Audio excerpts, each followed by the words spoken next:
Hi, welcome. In this video, this is part two of my breakdown series, I'll call it, getting around to responding to a video put out by Kevin Murdoch regarding what control and influence and control really is. Okay, talk about these important dynamics when it comes to a process.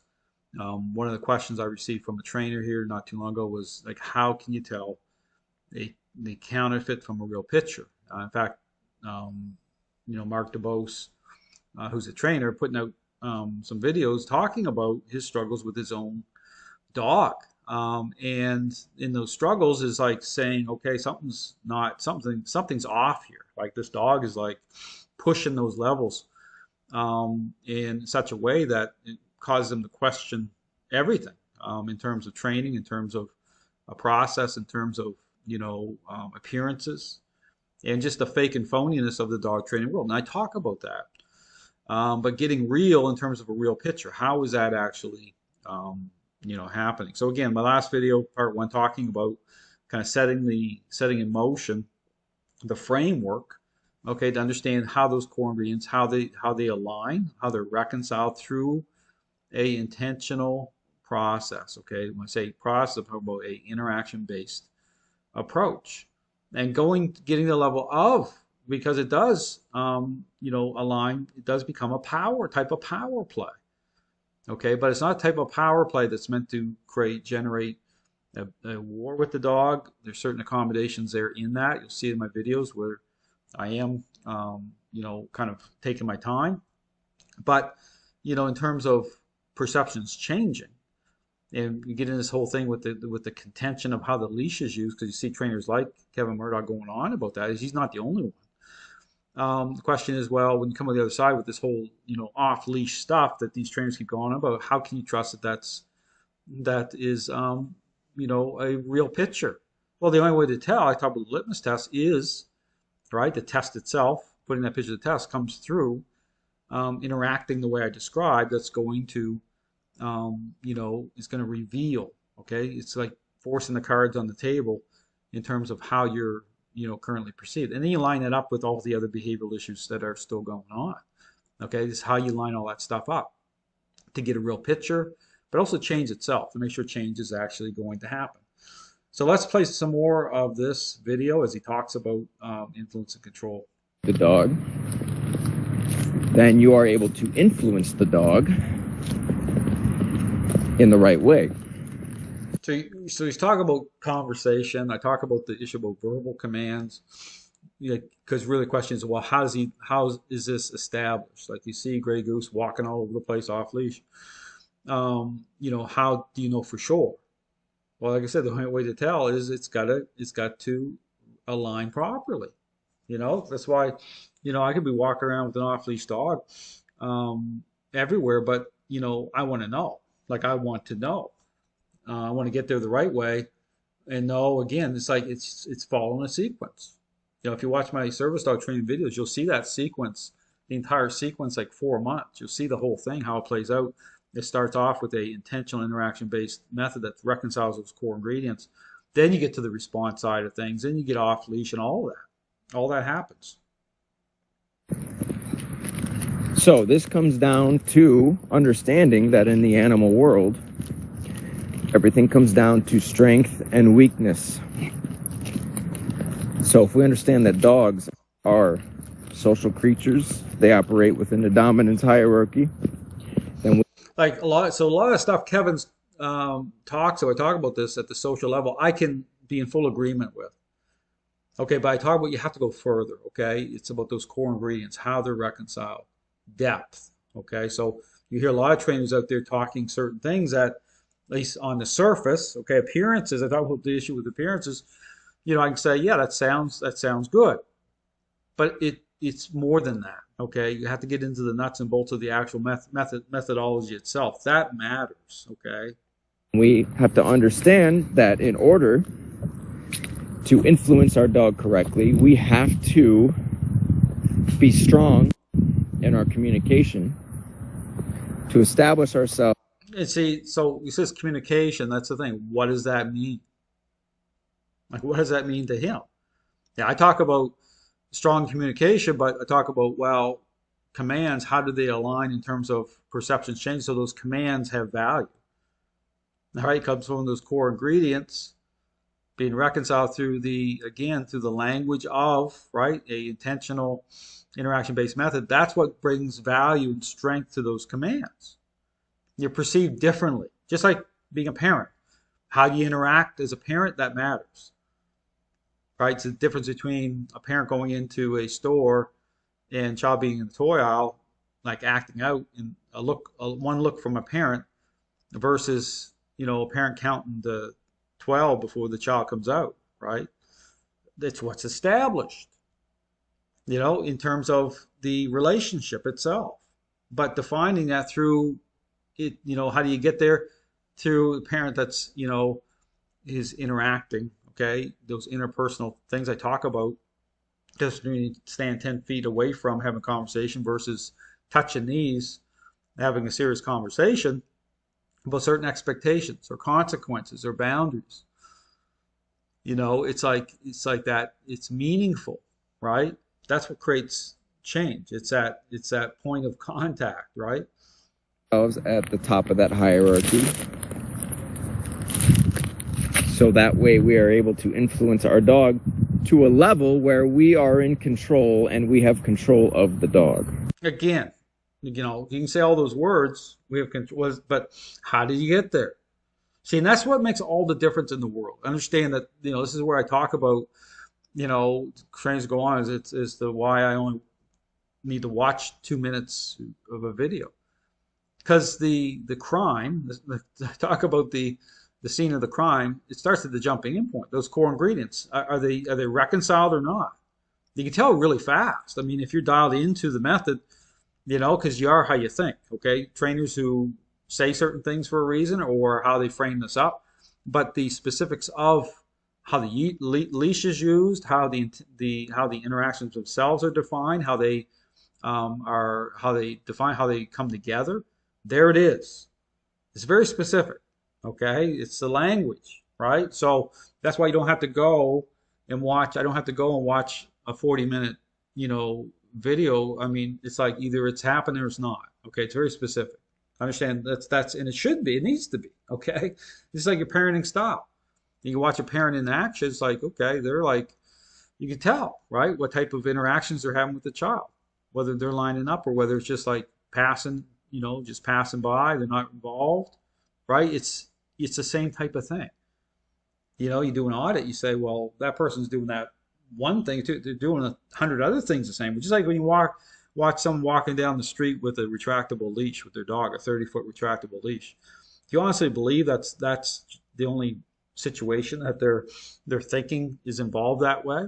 No, we're creatures of habit. We do, you are how you think. So, how you talk, Matt, you can line it all up. That's just how it works. Right, and so I take principle, or if you study the way dogs interact with one another, just apply the same principles in your communication that dogs do to each other.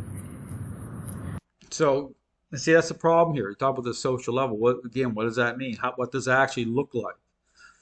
Define how are those core ingredients actually reconciled? Right, the interplay of that. And so, in terms of like dogs, a dog and dog, this is where you get in a problem. I went into like Joel Beckman, right? I did a video on that situation, and it's called using a third party to re-sign a contract. Third party meaning like using his own dog, very Cesar Millan-like, right? But how's that transfer over into change in terms of the human? Very problematic. Okay, because it's got to be related to the human and dog. Okay, that conversation needs to transfer over, but it has to be defined in and through the human themselves in a very specific way, right? So it's about relationship, okay? The originator of the relationship. Who's the relationship with? The human. If that makes sense, right? So when I communicate with a dog, hey, come here. If I communicate with a dog, then I'm applying the same principles that I observe in dog-to-dog communication. Yeah, okay. Because even here, for example, this is why if you're using even, let's say, a long line, it's very interesting. And you can put everything I say to the test, right? So if you're using a long line to assert control, right? Long 30-foot line, you see it in my videos. It's interesting because as soon as you start to bring that dog in, say you use this where you use the come command, you're reeling the dog in on the line, just smooth and fluid. The dog feels that control happening. You're just like a fishing line. You're reeling the dog in, you bring the dog in. Depending on how much control that dog has, just pay attention. When that dog comes right in closer proximity, facing you as the dog's coming in, for some dogs you'll see them start to resist and stop when it start to get within a certain proximity, like a couple feet away. You'll see that dog start to, there's no way I'm not coming right in like that in that type of a position. You'll see that resistance kick in, right? But as things go on, you'll see the dog come right in, almost like bump their nose against your stomach. Okay, the dog's just like relaxed. The dog is in agreement, right? But you'll see certain things, all right, because that's what I'm talking about. Keeping that distance, right? Trying to keep that interpersonal space. Dogs aren't stupid, right? But that conversation part of it, you'll see it even through that connection point. Whereas other trainers, that's what they do. They just like, oh, I don't need to use a long line. I don't have to define it that way. I could try. See, that's the major problem. Then bad things start happening, or the owner's not going to get where they need to go. Don't get me wrong. There could be a level of change happening. That's always the thing I talk about. I don't trainers say that Dale says that. No, I'm saying that there's influence and control. Of course, it's coming in at a certain level, but the question you have to ask, is it enough? And certainly you get into these 1 percentile dogs, and then we get this whole thing about appearances and response. See, because understand something, these trainers are just focused on response in a very superficial way. But to define those responses themselves, whether they can be trusted, it has to come in through the way I'm talking about to actually put them to the test. These trainers aren't doing that, okay, because they don't believe in it anyway, right? They just write it off. They just say, because then they see a certain reaction. Oh, look at that dog is really, we've got to, do something else, use some treats or do, what I'm saying? They just let the dog go. See, they're not dialed in that way. That's their objection point, right? Is that point of contention that way? This is why, like spatial pressure is very useful, right? Because dogs who are a little more dominant, they have a stronger personality, they tend to be very forward moving. They will use their body in a physical way to communicate to the other dog. So again, this thing about spatial pressure, and this is what some of the trainers will talk about, like touch. They see Cesar Millan doing this in terms of using his foot a certain way or whatever, but still not dialed in the way I talk about in terms of the leash. Okay, it's a connection point. The leash is a way to the interplay of that leash. Okay, how that leash is used, how you're manipulating. Okay, through even using your hands. The integrity of that's very important, because you might use touch or you might correct the dog or do something. Doesn't mean it's gonna generate, in terms of those moments I talk about, where it's going to align properly to truly change the perception of the dog's right way. It's got there's integrity of how the leash and everything comes together to define change properly.